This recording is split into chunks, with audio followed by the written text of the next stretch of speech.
CBN Campo Grande. Oferecimento Unimed Campo Grande. Cuidar de você. Esse é o plano. Unigran Capital. A única em Campo Grande com nota máxima no MEC. Leroy Merlin. A casa da sua casa. E Colégio Nota 10. Líder em aprovação. Está aqui conosco neste momento Sérgio Arfucci, promotor de justiça, que muito gentilmente aceitou o convite de falar conosco. Bom dia, promotor. Bom dia, Neto. Bom dia, ouvintes da CBN. Bom, para nós é um prazer recebê-lo aqui. Eu gostaria de iniciar a nossa conversa perguntando ao senhor, depois do processo eleitoral, depois do dia 7 de outubro, a gente não se falou mais, o senhor não visitou a CBN depois disso. O senhor voltou para a vida, para a rotina normal da promotoria? Como é que tem sido a sua atuação? Sim, por força da legislação, assim que findada a minha desincompatibilização, o meu afastamento do MP, eu devo retornar às minhas funções.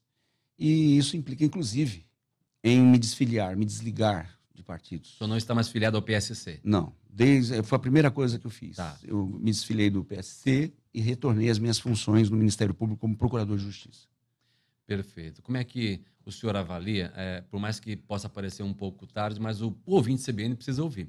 Como é que o senhor avaliou o seu desempenho nas eleições? O senhor foi o candidato ao Senado mais votado na capital de Mato Grosso do Sul. O senhor teve mais de 163 mil votos em Campo Grande. 20% dos eleitores da capital votaram no senhor.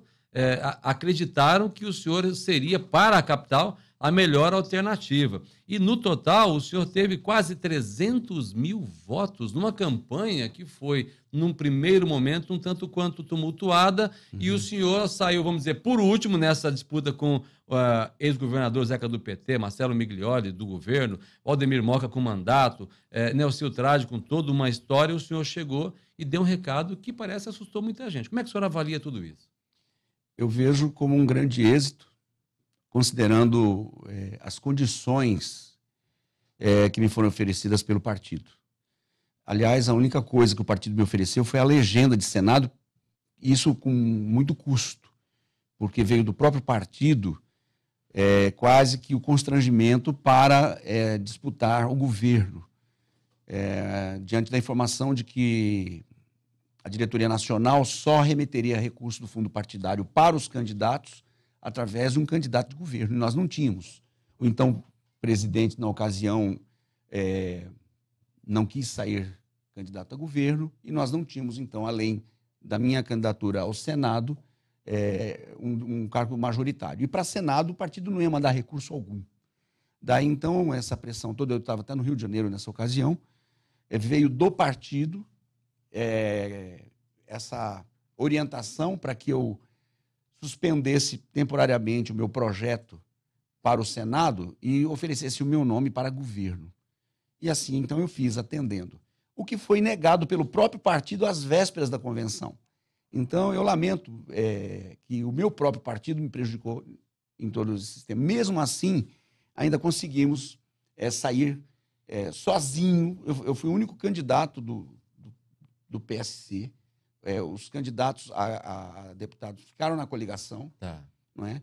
E assim, mesmo assim, sem recursos, sem tempo de TV, sem um cabo eleitoral, mas com muitos amigos e eleitores esparramados pelo estado todo que receberam a minha presença, a minha visita, a minha atenção nas casas, nas escolas, enfim, nas promotorias por onde eu passei. Eu atribuo isso a serviço prestado. A minha história de 26 anos no Estado, trouxe, então, essa referência que me permitiu ver nas urnas esse êxito. Doutor Arfucci, a gente tem acompanhado, e eu particularmente, e hoje a gente não fala mais tanto em Facebook, a gente já não fala mais nas comunidades de Facebook. Hoje a gente já fala nos grupos de WhatsApp, onde a notícia é dinâmica, os debates acontecem ali, frente a frente, praticamente, entre os participantes, e a gente tem acompanhado, eu pessoalmente, o seu nome como um dos nomes mais fortes para disputar a prefeitura. Eu não vou nem falar para enfrentar o prefeito, até porque não é questão de enfrentar o prefeito, é questão de disputar uma cidade, uma capital de estado. As eleições de 2020, elas começaram a ser debatidas, a gente já tem percebido muitos agentes políticos trabalhando já de maneira direta para poder tentar se credenciar e disputar a prefeitura de 2020. Eu gostaria de perguntar ao senhor, o senhor está avaliando essa possibilidade de disputa? Também é um nome que vai se colocar mais à frente como um pré-candidato à prefeitura de Campo Grande, ou isso não passa pelo seu projeto? Passa, evidente. Depois de eu receber o apoio em urna desse contingente eleitoral da capital de Campo Grande, até mesmo confrontando uma Isso animou o senhor? tradição, né? Eu disputei com profissionais da política. Sim. E com quem tinha todo recurso, todo respaldo, não é? Com coligações, enfim, com campanhas de 2 anos. Eu tive 20 dias para fazer a campanha. O senhor ficou a 75 mil votos de ser eleito senador. Exatamente. Pouco voto, se comparar a 400 mil votos, é um volume, até certo ponto, deixa uma certa frustração, né? Não tanto por conta das condições. Exatamente, por falta de condições. Exato. Pelas condições, eu saí vitorioso nessa eleição. Até mesmo Tanto saiu que agora me parece assim, até pela... A gente recebe algumas mensagens aqui, muita gente considera que o mandato do atual prefeito tem baixo desempenho. Muita gente diz que não vê obras antigamente, inclusive no mandato do irmão dele, né, o senhor Trade, você contava as obras com placas. De André Putinelli, as obras eram espalhadas pela cidade com placas. Muita gente está dizendo aqui que hoje você não vê obras. Isso anima o senhor? Não, as obras que você vê do ex-prefeito são esses totens que ele usou. Inclusive foi condenado por isso, botando o nomezinho dele lá em campanha permanente. Pela cidade, né? Que, aliás, se fosse o atual prefeito, a primeira coisa que eu faria é redesenhar esses totens com outra mensagem que não o nome dessa ex-administração, que é uma vergonha. Isso é uma autoexaltação. Isso é uma violação. É o uso do patrimônio público para promover o próprio nome. Há uma condenação já em recurso por isso, e eu espero ver nessa administração, se tem uma coisa que eu espero ver dessa administração atual do município, é remover esses nomes desses totens esparramados por toda a cidade com dinheiro do contribuinte. Então, essa obra que você vê, você dá para entender, então, por que é que se responde aí o ex-prefeito por tantos processos por improbidade. O senhor, quando olha para Campo Grande hoje, uma coisa é você suceder uma gestão tumultuada, como foi a Alcides Bernal, como foi a de Gilmar Olarte. Outra coisa é você suceder, né, o senhor Trade André Puchinelli, até por conta de uma série de obras que a gente viu acontecer. O senhor acredita que, olhando para a capital, o senhor se anima mais a disputar? Sim. Olhando o que precisa, o que Campo Grande precisa ainda. Como eu digo, eu acho que eu tenho um perfil para romper tradição. Porque as obras continuam sendo a tônica. As pessoas estão sendo deixadas de lado, a saúde. Você percebe isso? Mas isso é evidente. A pessoa humana do Campo Grandense está sendo preterido quando você vê investimentos prioritários em obras. Essa tônica continua. Então, isso é política velha. Nós precisamos que o valor, que a pessoa humana seja valorizada. E isso ainda está por acontecer.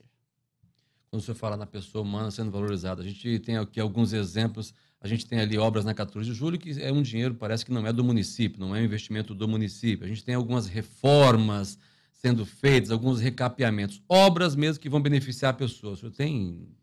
Eu vou citar uma só, até por orientação da minha mestra, doutora Ângela Costa. Você não vê parques infantis, as crianças não têm onde brincar em Campo Grande.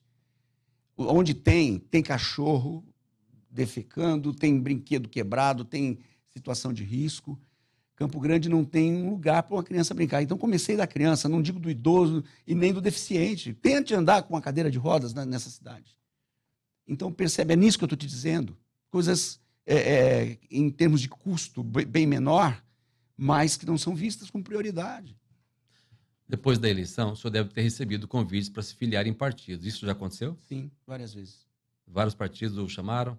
Sim. O senhor teria um perfil para hoje, ou avaliando, a gente tem um MDB virando fumaça e sendo estraçalhado por si próprio. O senhor foi convidado a ser vice da senadora Simone Tebet numa campanha que logo depois ela acabou desistindo. E aí, volto a dizer, talvez isso tenha também prejudicado um pouco sua campanha para o Senado. Qual vai ser o critério de escolha a partir de agora, se o senhor fosse filiado Quero no aproveitar, partido? se você me permitir, Neto, Claro. para esclarecer as pessoas, já que tantas me perguntam, por que é que você aceitou ser vice? Eu nunca Por aceitei que ser é que vice. o senhor aceitou ser vice?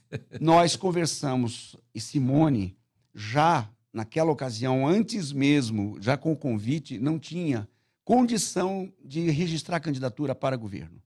Mas a emergência de uma resposta pela convenção próxima fez com que ela colocasse o nome na convenção. E ela falou, eu preciso de um vice que tenha condição de ser governador. Você é essa pessoa. Eu vou renunciar em 7 dias e vou te indicar para ser o governador. Talvez o MDB depois indicasse o vice. Tá. Mas eu não saio. Não saio. Eu falei, eu não saio vice. Tá. Até porque... Havia um compromisso dela só abrir entender mão uma coisa. e o senhor assumiu o lugar de candidato a governador. A governo, Pelo exatamente. PSC e o MDB indicando um vice. Exato. E isso não aconteceu por quê? Porque houve uma dissidência de última hora lá, eu não sei de onde veio essa interferência, mas havia o compromisso dela renunciar e me indicar para governo, até porque é simples entender. Eu sou um procurador de justiça com 27 anos de carreira. Você acha que eu ia renunciar, pedir exoneração definitiva do meu cargo de procurador para ser vice? Eu ainda me permitiria para o governo. Haveria o que fazer como governo, você tendo a caneta na mão. E eu já tinha todo um staff sendo trabalhado para que isso se efetivasse com êxito. E houve um pedido nesse sentido. Eu vou renunciar e vou indicar alguém, porque eu tenho um compromisso com o meu partido também de deixar alguém com condição de disputar essa eleição. E eu tinha condição de chegar pelo menos a um segundo turno. Agora, o que aconteceu? No prazo em que eu dei, apesar dela ter cumprido a parte dela, a doutora Simone cumpriu a parte dela, renunciou e me indicou, mas houve lá uma dissidência. Eu falei, então, já quebrou para mim, eu quero de volta a minha legenda para Senado. E o meu partido disse, mas agora os proporcionais, os deputados, os candidatos a deputado estão na coligação com o MDB. Eu falei, não importa, eu volto para o PSC sozinho e saio só com a legenda. Também não tem recurso, não tem problema. Eu queria pegar carona no que o senhor acabou de citar agora há pouco, na questão de obras, em que o senhor qualifica como política velha que está acontecendo hoje em Campo Grande. Nessas eleições, a política velha foi sepultada pelos eleitores. Não. Né? Um pouco. Em parte. Em parte. O senhor acredita, só para complementar, que a política velha que o senhor vê hoje acontecendo na gestão de Campo Grande pode sepultar esse tipo de político também? Daqui a 2 anos? Ele vai descer junto. O político, com essa visão velha, antiga, junto com a sua política, não tem mais espaço. Vão ser diluídos. O eleitor já está bem ciente disso, já na sua avaliação. Cada vez mais. Estarão para as próximas eleições, muito mais. É nisso que eu confio. E é por isso que o meu nome está à disposição. Promotor, o senhor teve o seu nome citado pela ministra Damares para ocupar uma secretaria nacional, devido talvez até ao seu histórico, à sua atuação nessa questão do direito da criança, do adolescente, é isso, né? Sim. O senhor não aceitou por quê? Eu fui convidado pessoalmente por ela. Tá. E consultando a nossa administração superior, ficou claro que eu deveria escolher entre o Ministério Público e ocupar um cargo no governo federal.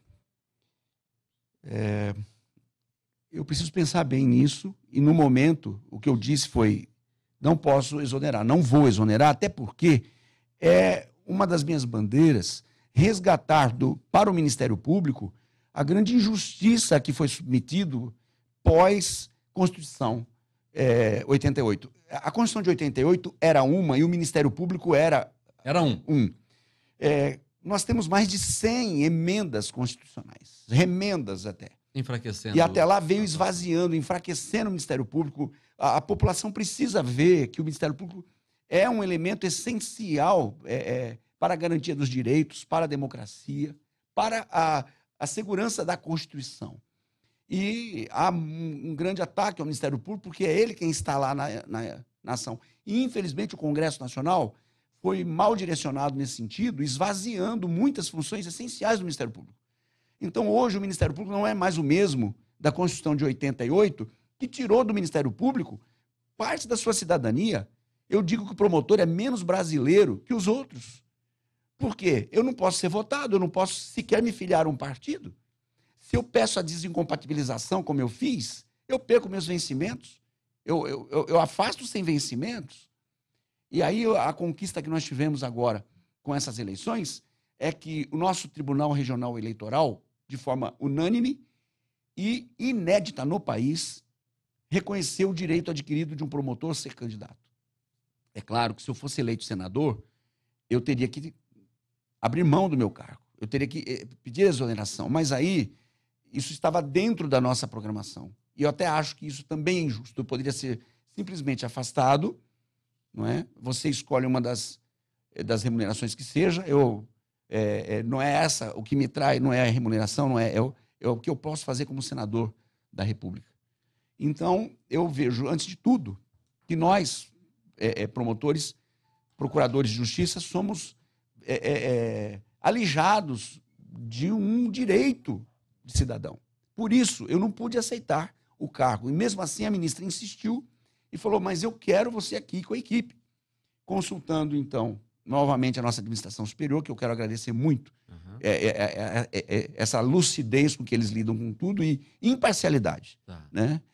Disse, você pode ir como um colaborador, como um consultor. O senhor está ou não? Estou. Eu fui autorizado, já tenho ido algumas vezes a Brasília participar, especialmente de assuntos da Secretaria Nacional. E o senhor vai estar implantando, ajudando a ser implantado aqui no Mato Grosso do Sul, também em Campo Grande, muitas dessas políticas, acompanhando? Sim, é isso que Campo Grande e o Mato Grosso do Sul precisa entender. Nós temos a lei Arfuche, não é, já dizendo sobre a prevenção na escola. Nós precisamos, eu faço um apelo aqui aos nossos gestores de todas as escolas públicas e privadas que apliquem a reparação de danos no seu regimento escolar, comece a ensinar essa gurizada a responder, a ter responsabilidade, porque é questão de tempo a redução da maioridade penal. Mais cedo ou mais tarde vão querer reduzir a maioridade penal e é preciso que essa gurizada esteja apta, aprenda sobre responder por sujou, limpa, quebrou, conserta. Faz isso em casa, faz isso na rua, faz isso na escola, não é? E é por isso, então, que nós ainda continuamos lá, não só na questão da prevenção, mas na questão da socioeducação. Esses dois elementos são urgentes para a administração ou para o Ministério dos Direitos Humanos. Para a gente encerrar, eu tenho 3 minutos aqui antes do repórter CBN, promotor. Eu gostaria de perguntar, é uma pergunta que muita gente pediu que eu fizesse. Se existe alguma possibilidade de haver uma convergência lá na frente de uma parceria, de uma relação próxima política, por exemplo, em 2020, do senhor e do juiz Odilon, já que são duas pessoas que obtiveram nas urnas uma votação expressiva. O doutor Odilon teve 215 mil votos no segundo turno em Campo Grande, o senhor 163 mil votos, talvez isso reflete um pouco da credibilidade do sistema judiciário. Existe, o senhor pensa nisso? Já conversou com ele? Não conversou? Pode vir a conversar? Isso pode acontecer? Não tivemos oportunidade de conversar depois dessas eleições. O juiz Odilon é uma pessoa que eu respeito muito. Nós temos até uma convergência nessa área de exercício de direitos e com responsabilidade. Não descarto o que tem pela frente, não é? Embora já haja uma efervescência para esse próximo pleito, mas nem posso me antecipar por conta da minha condição, como eu já disse, como procurador, né? Não posso declarar qualquer coisa com antecipação, mas estou aberto aos diálogos. A gente agradece imensamente sua visita, esse bom papo aqui. Volte mais vezes à CBN. Neto, muito obrigado mais uma vez. Aqui a gente se sente em casa e eu transmito um grande abraço a todos os seus ouvintes e aqueles que acompanham pela rede social. Muito obrigado. CBN Campo Grande. Oferecimento Unimed Campo Grande. Cuidar de você. Esse é o plano. Unigran Capital. A única em Campo Grande com nota máxima no MEC. Leroy Merlin. A casa da sua casa. E Colégio Nota 10. Líder em aprovação.